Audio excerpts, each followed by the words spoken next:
Buat stres sampai dia tuh putus kontrak pulang ke Indonesia. Badannya turun drastis sampai 7 kilo. Dibikin pergi, tidak sanggup, bertahan tidak bisa oleh cowok NPD. Tidak ada cara untuk menghadapi orang NPD selain kamu tuh pergi sejauh-jauhnya. Karena orang NPD seperti ini pinter banget memutarbalikan fakta dan juga playing victim. Jadi Cece Nana ini kenal sama cowoknya itu di awal tahun 2024 di TikTok. Dulu Cece Nana tuh sering banget live bareng sama ketiga temen ceweknya di TikTok guys. Sampai pada suatu hari kenal dengan satu cowok, naik di live mereka dan sering live bareng berempat. Ya bercanda-canda, berteman lama gitu ya. Sampai mereka tuh udah deket guys. Memang udah berteman gitu ya. Mungkin cowoknya tuh sering banget scroll TikToknya Mbak Nana. Nah zaman dulu guys, Mbak Nana itu sering banget ke EXO, cuma cari hiburan aja lah pas liburan ya.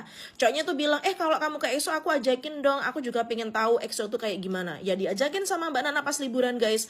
Turun dari EXO, mereka tuh foto-foto bareng, foto box di Taichung, di Icheongche gitu ya, makan-makan bareng, jalan-jalan bareng. Ya selayaknya teman aja. Nah karena sering bareng, Mbak Nana itu merasa sedikit nyaman sama cowoknya itu. Sampai suatu hari cowoknya tuh cerita kalau ternyata dia tuh sudah punya anak dan juga istri di Indonesia.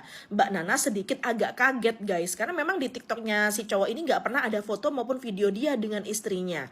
Ya Mbak Nana cuma iya aja meskipun dia tuh sedikit kecewa, karena sering bareng cowoknya tuh lama-lama suka sama Mbak Nana. Tapi Mbak Nana nggak berani untuk menerima si cowoknya karena dia takut dia di Indonesia masih punya istri. Untuk menghindari si cowok ini, dia tuh berteman dengan cowok-cowok lain. Tujuan dia itu biar dia tuh bisa melupakan si cowok ini dan cowoknya biar nggak ngejar-ngejar. Ya tapi namanya juga buaya gitu ya, pantang menyerah, dan Mbak Nana memang punya sedikit rasa sama dia. Akhirnya mereka tuh tetap jadian. Jadi cowoknya tuh beralasan dulu kenapa dia tuh bisa bercerai dengan istrinya, karena istrinya tuh sering selingkuh sama kakaknya sendiri. Jadi cowoknya bilang istrinya ini dulunya adalah mantan dari kakaknya cowoknya itu guys. Jadi karena udah ditinggal merantau, sering selingkuh sama kakaknya sendiri, makanya mereka tuh bercerai, hubungan mereka tuh kandas. Ya Mbak Nana iya aja, percaya gitu melanjutkan hubungan mereka. Karena memang meskipun mereka tuh ketemu sebulan sekali, sering ketemu, gak ada kok telepon ataupun chat dari istrinya. Jadi dia percaya bahwa cowoknya oh ya ini udah bener-bener cerai sama istrinya. Karena mereka tuh pacaran udah lama gitu ya, akhirnya Mbak Nana itu ngenalin dia sama keluarganya di Indonesia.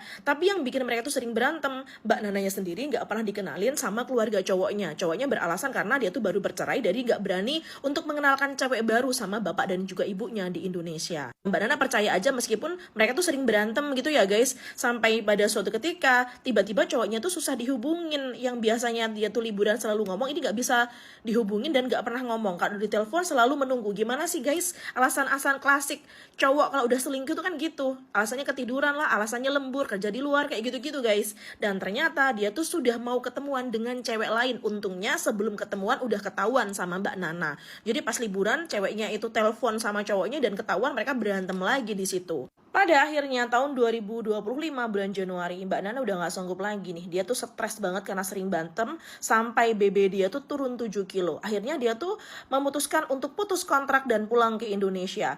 Bulan ke-1, bulan kedua cowoknya masih menghubungi, bahkan cowoknya tuh masih ngasih uang jajan sama Mbak Nana. Lama-lama susah lagi dihubungi seperti yang tadi lagi guys. Jadi cowoknya tuh ternyata ngeblokir si Mbak Nana dan ketahuan ada cewek live di TikTok, ada cowoknya di situ. Sama Mbak Nana di screenshot, besoknya bisa dihubungi lagi, berlagak nggak ada apa-apa gitu Mbak Nana, dan tanya, kamu tadi malam kemana? Jawabnya ketiduran. Setelah screenshot itu dikasihkan sama Mbak Nana, dia mengakui kalau dia itu sudah deket dengan cewek lain. Bukannya malah minta maaf, tapi si cowoknya itu malah sering ngata-ngatain Mbak Nana, sering maki-maki Mbak Nana, sampai pada akhirnya Mbak Nana udah nggak kuat, dia tuh sering ngurung diri di kamar, dan dia nggak bisa ngelupain cowoknya gitu ya, meskipun cowoknya tuh sudah sering menyelingkuhi dia dan juga sering bohongin. Dan plot twistnya ternyata Mbak Nana itu diguna-guna guys sama cowoknya. Itu menurut POV-nya Mbak Nana gitu ya, karena dia tuh tanya sama peramal atau gimana gitu, terus dikonfirmasi sama cowoknya mengaku bahwa dia tuh memang guna-guna Mbak Nana. Mbak Nana sampai minta-minta maaf, mohon-mohon supaya dia tuh dilepasin dari genggaman cowoknya.